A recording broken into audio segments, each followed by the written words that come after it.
Populariser le concept de média mensonge. Vous pouvez m'expliquer ce que c'est? Un média mensonge, c'est une manière de manipuler l'opinion. Moi, j'ai travaillé ça dans ce que j'appelle la propagande de guerre, qui est un concept qui vient de l'historienne Anne Morelli, qui a étudié l'histoire notamment de 14-18. Et la propagande de guerre, ça consiste à manipuler une opinion. Si on est les États-Unis ou la France et qu'on décide de faire une guerre contre un pays, on va évidemment pas dire on veut voler son pétrole, son gaz, ses richesses, on veut contrôler la zone stratégique, ça on peut pas dire.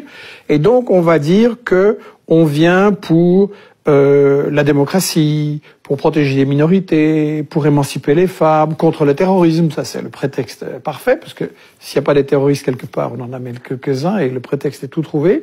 Et donc, la propagande de guerre, pour moi, ça se caractérise par le fait de toujours cacher les intérêts économiques, de toujours cacher l'histoire, c'est-à-dire le rôle que les puissances coloniales ont joué dans certaines régions pour diviser, pour régner, pour dresser les peuples les uns contre les autres et garder le contrôle.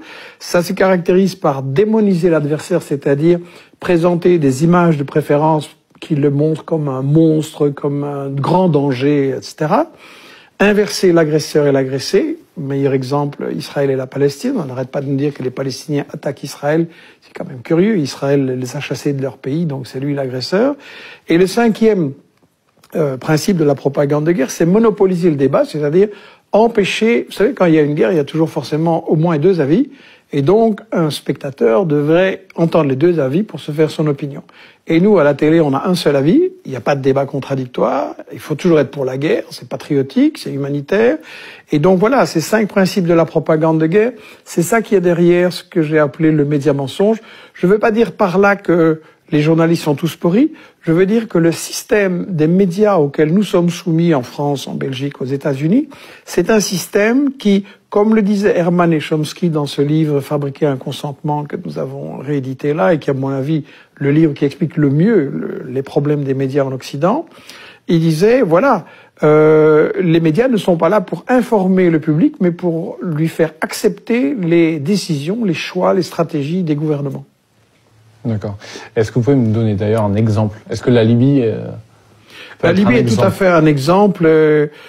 J'en ai dans mes livres donné des exemples tout plein. Et il y a une chose qu'il faut remarquer, c'est que aucun des journalistes de ces journaux télévisés, de ces grandes émissions d'information, aucun de ces médias n'a accepté un débat contradictoire sur les exemples que je donnais de médias mensonges. Dans le cas de la Libye, on nous a dit que Kadhafi faisait bombarder, mitrailler la population qui manifestait, qu'il y avait 6 000, 10 000 morts, tous les jours les chiffres gonflaient. Et en réalité, c'était une invention complète. Et l'ancien ambassadeur de France, des représentants d'Amnesty, pas du tout favorables à Kadhafi, ont dit que non, ça ne s'était absolument pas passé, c'était un total fake news. Et donc maintenant, tous les professionnels le savent que ça ne s'est pas passé et personne ne le dit au public. Personne ne dit on vous a manipulé, on vous a embarqué pour approuver la guerre de Sarko, alors que il y avait un problème, il y avait des affrontements limités, des morts des deux côtés, et tout ça pouvait et devait se résoudre par la négociation. Et ça a été refusé parce que le but n'était pas d'aider les populations.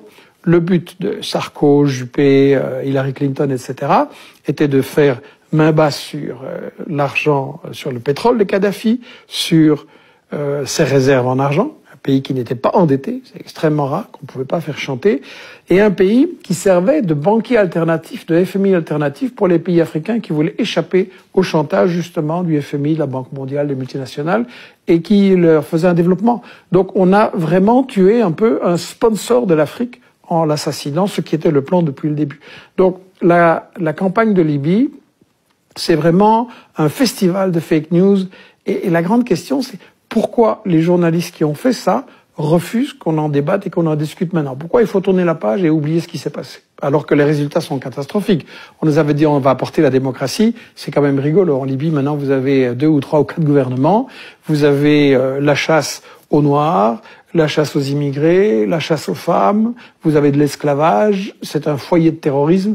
Donc c'est catastrophique l'intervention de l'Occident. Donc vous estimez que les médias occidentaux en général sont assez suivistes dans la politique étrangère de leur pays? Je ne vais pas dire qu'il n'y a que les médias occidentaux qui font ça. Je pense que c'est quelque chose qui se produit un peu partout. Mais moi, je travaille là où je vis, sur ce que je lis, ce que je vois, ce qui influence les gens qui sont autour de moi. Donc je pense que dans chaque pays, c'est quelque chose qui doit être fait. Mais effectivement, les médias occidentaux sont plus que suivis, ils sont complètement intégrés. On va revenir aussi sur votre parcours.